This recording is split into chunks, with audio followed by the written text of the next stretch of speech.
Encore un matin.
Nous sommes sur le pont du Dognon, qui surplombe le Taurion. C'est beau.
Aujourd'hui, je vais m'arrêter à un endroit qui s'appelle Saint-Léonard de Noblat. Ce n'est déjà plus très loin. Il ne me reste plus qu'une heure et demie de chemin pour y arriver. Il paraît que c'est la ville natale d'un monsieur qui s'appelle Poulidor, et qui aura donc été fameux en son temps sur la bicyclette. La bicyclette, ce serait un véhicule qui me ferait aller beaucoup plus vite. Là-bas, à Saint-Léonard, je pense que je vais y trouver un campement, enfin un camping plutôt. Et bah, c'est plutôt une bonne nouvelle. Je ne devrais pas tournicoter comme je le fais souvent pour essayer de trouver un endroit où passer la nuit. Hier, j'ai vraiment eu de la chance. Dans ce petit village des Billanges, je suis tombé sur la personne qui pouvait m'aider pratiquement directement. Après une longue étape, ça fait du bien. Regardez-moi ce clocher impertinent là-bas. Vous êtes d'accord avec moi qu'il est bien impertinent ce clocher? Il nous défie comme il est là. Allez, on va aller lui dire deux mots.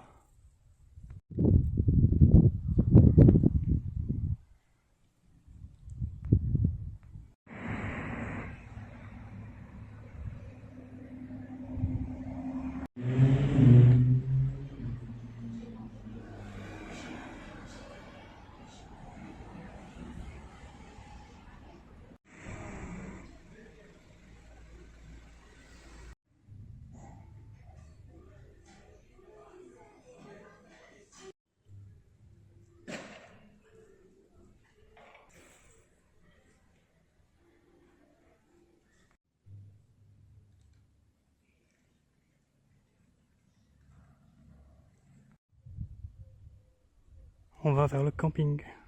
C'est à 2 km.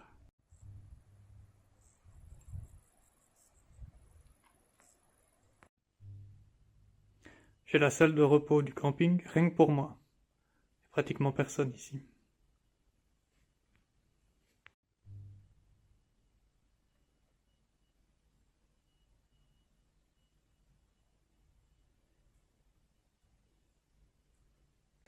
Eh bien, ça fait plusieurs jours maintenant que je passe beaucoup de temps sur mon application. Elle s'appelle Mappy, si ça vous intéresse. Mappy.cz. Et sur cette application, eh bien, j'essaye de trouver mon itinéraire. Alors, de trouver, c'est pas exactement le mot correct parce que l'application est très bien faite. Il y a une petite ligne rouge que je suis pratiquement depuis Vézelay. Il est indiqué voie de Vézelay. Et avant ça, je suivais la ligne rouge qui était indiquée GR14. Qui est en fait le sentier des Ardennes. Donc c'est très facile. Par contre, ce que la petite ligne rouge ne me dit pas, c'est où je peux m'arrêter tous les 20 km, parce que j'aime bien faire des étapes de 20. Et puis, eh ben, demain, je ne savais pas du tout où passer la nuit. Mais alors, je ne savais pas du tout, parce que j'arrive dans un endroit où ben, il n'y a rien. Il n'y a pas de camping, il n'y a pas l'air d'avoir grand-chose. J'arrive si je veux faire 20 km en tout cas, j'arrive dans la banlieue de Limoges. Et vous vous rendez bien compte qu'une banlieue résidentielle comme ça, pour aller poser sa tente, c'est pas la même chose que dans un village. Et donc je me disais, qu'est-ce que je vais faire avec cet endroit? Eh bien, je suis allé à l'office de tourisme tout à l'heure pour voir si la personne qui travaille là n'aurait pas une idée. Parce que souvent dans les offices de tourisme, apparemment, ils auraient certaines adresses privées qu'on ne peut pas trouver si on n'est pas un pèlerin, et ils peuvent nous renseigner ces adresses. Alors, Alors je suis allé à l'office de tourisme en espérant que l'on m'aide et la dame là-bas a été vraiment très efficace. Alors vraiment très efficace. Parfois, ça m'arrive d'aller poser une question dans un office de tourisme et je sens bien que je dérange et que on se débarrasse de moi. Même si je me demande ce qu'ils font le reste du temps quand il n'y a pas de gens qui passent. Eh bien cette dame-là, au contraire, elle a vraiment pris son temps. Je pense que j'y suis bien resté un gros quart d'heure, 20 minutes. Et elle a passé son temps à téléphoner à des refuges de pèlerins qui étaient tous déjà réservés en réalité. Pour une fois, je m'apprêtais à réserver un refuge, ce que je ne fais jamais, un jour à l'avance même. Eh bien, c'était occupé, elle a téléphoné à la mairie, elle a fait tout ce qu'elle pouvait, tout ce qui était en son pouvoir, et elle n'a rien trouvé. Eh bien, moi j'ai trouvé la solution. Demain, on ira simplement faire du bivouac.